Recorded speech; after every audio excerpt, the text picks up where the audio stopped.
Europe looked like this. Germany's dictator Adolf Hitler occupied nearly all surrounding countries: Austria, Poland, Norway, Belgium, Denmark, France.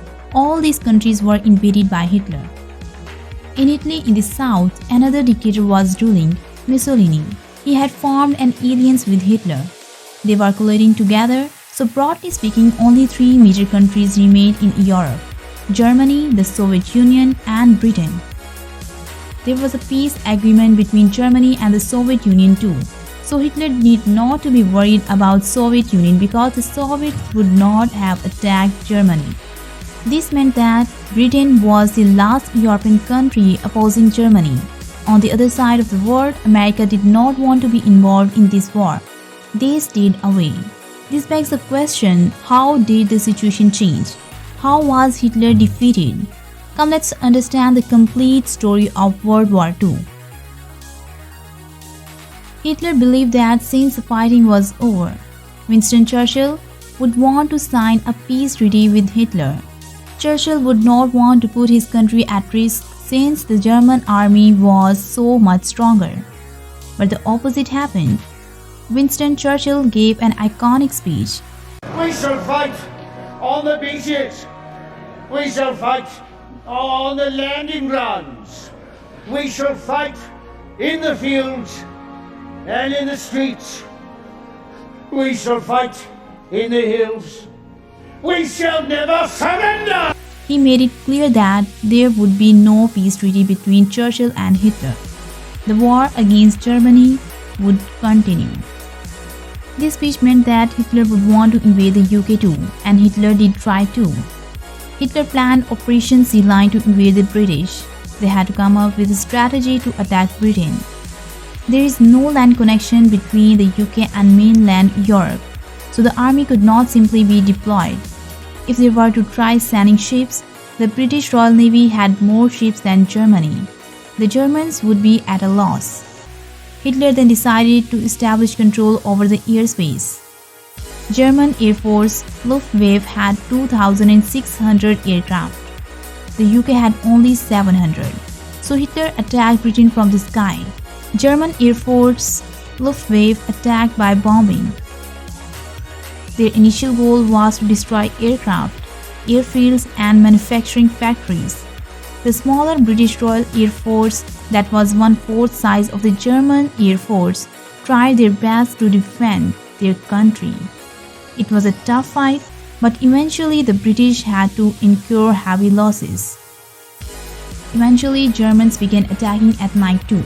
One night, some German pilots mistakenly bombed London, killing many civilians. It was the Great Fire in the city of London, almost to be compared with the fire of London in 666. Pictures look like hell on earth. Winston Churchill was astounded by this war. Cities were being attacked. He decided to do the same.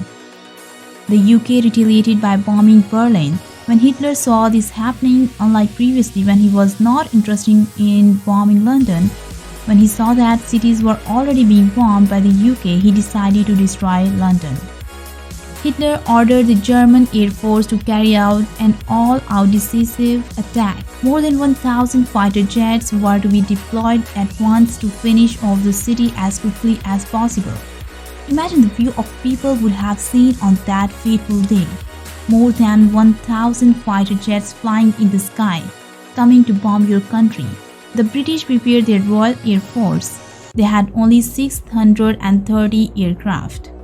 A historical battle ensued in the sky that day. The first wave of 100 bombers and 400 fighters was intercepted. Fighting broke, all the waves were crushed. British Royal Air Force downed more than 60 Luftwaffe aircraft and lost only 29 aircraft.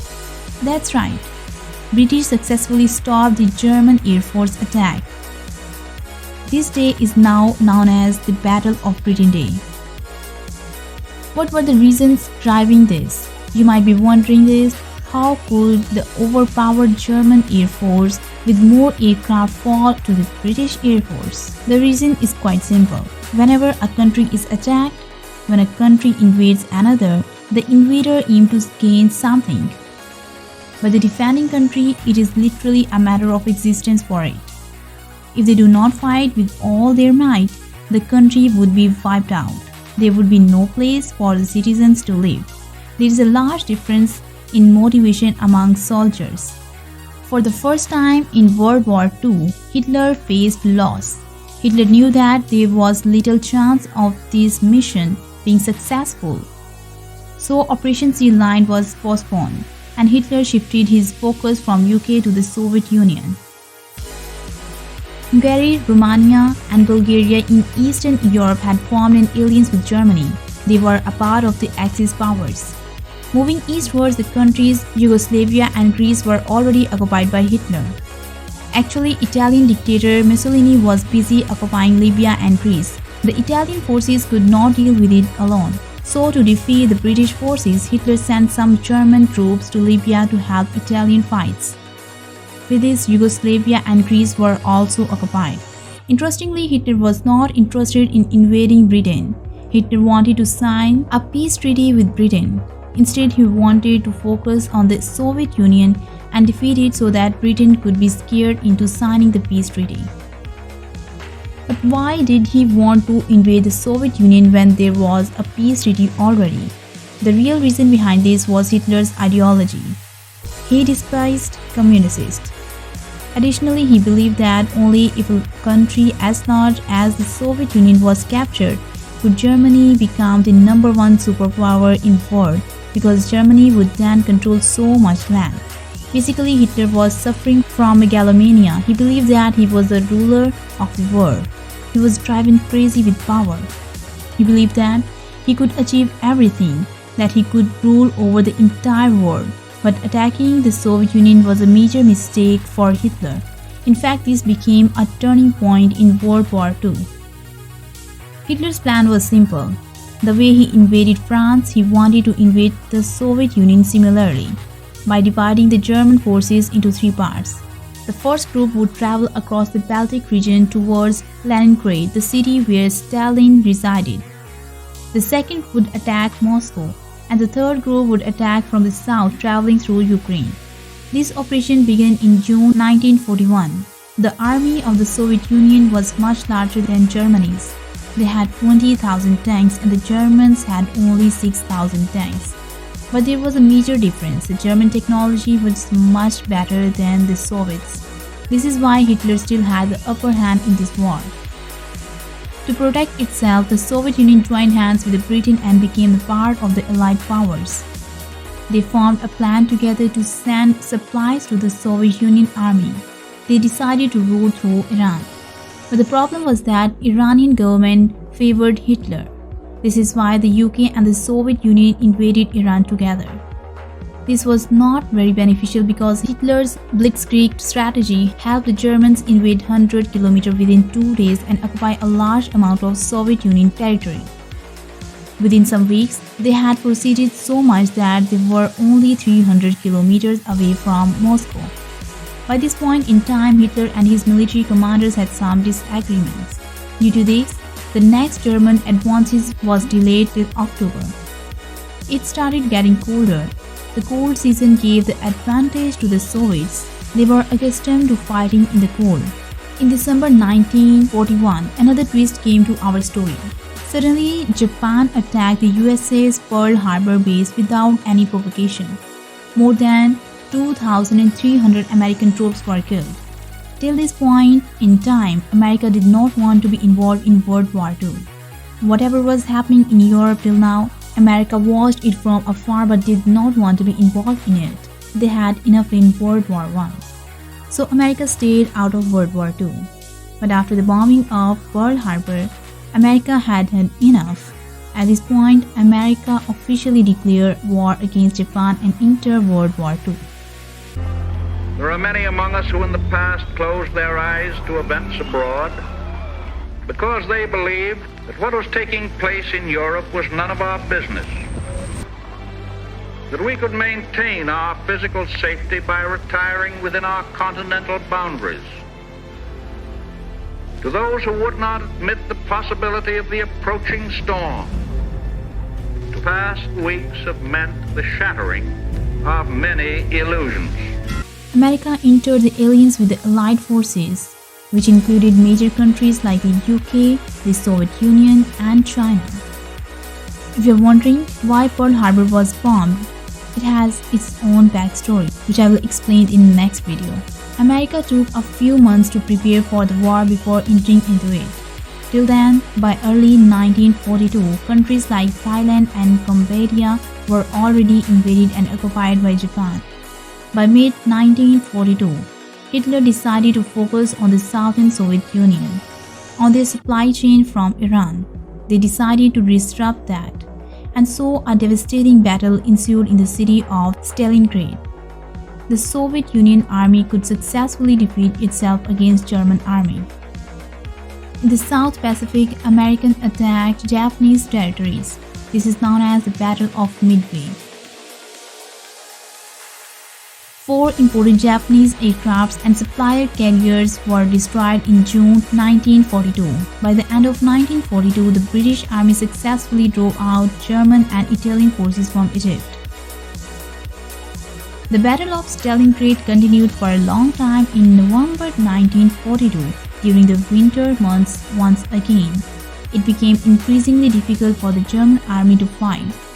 At one point in Stalingrad, the German army had almost won over total control, but the Soviets continued fighting till the very end. The Battle of Stalingrad was the deadliest battle during World War II. Finally, the Soviet soldiers were successful.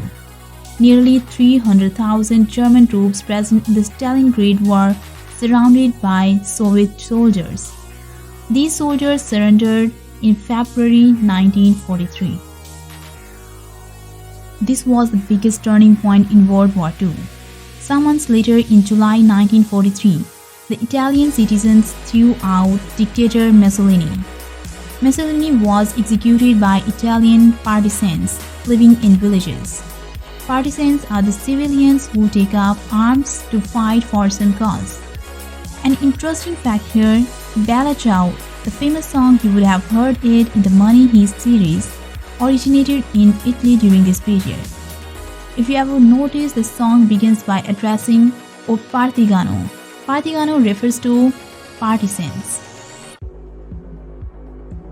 A new government was formed in Italy, and this new government decided to stop fighting the Allied forces.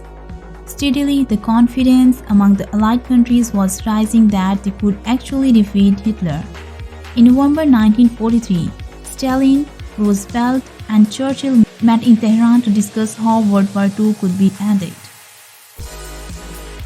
On 6 June 1944, another historical day known as the D-Day, the Allied forces began a terrifying operation to land on the battlefields. More than 150,000 British, American, and Canadian soldiers landed on Normandy bridges in France. They were to fight the German army on land to free France. This was a dangerous situation for Hitler.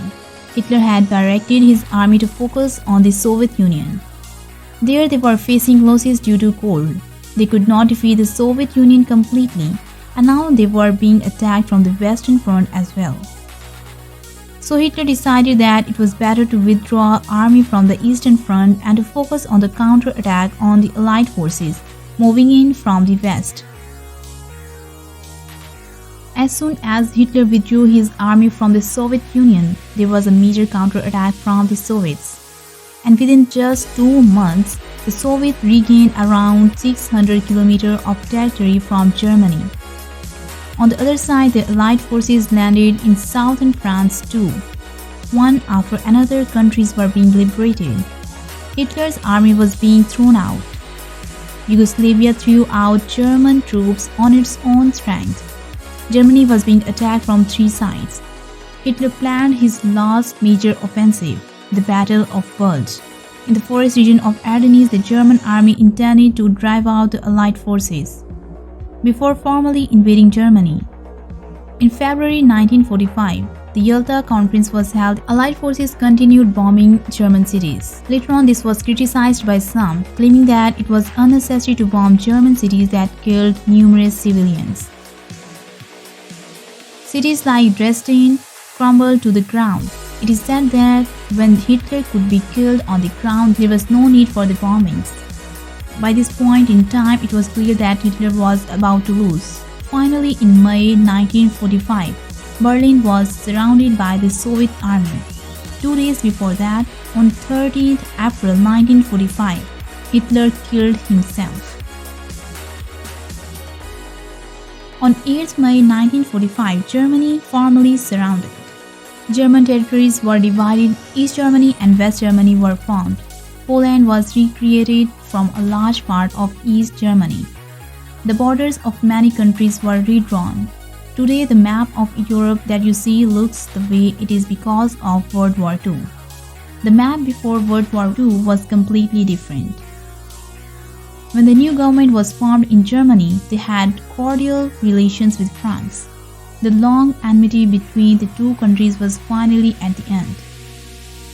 In October 1945, the United Nations was established to ensure that there was no more world wars. After this, the framework of the World Bank, IMF and NATO were set up. So this is why you would have noticed the permanent members of the United Nations were actually the countries which were Allied forces in World War II. An interesting fact that I haven't told you yet is that after Germany's surrender, World War II was not over. Japan took another 2 months to surrender. In July 1945, Japan was given the ultimatum to surrender. But this ultimatum was ignored, after which America dropped atomic bombs on Hiroshima and Nagasaki. What was the story of atomic bombs? I will explain that in the next video. Thanks for watching. See you next time. Till then, stay curious, stay informed.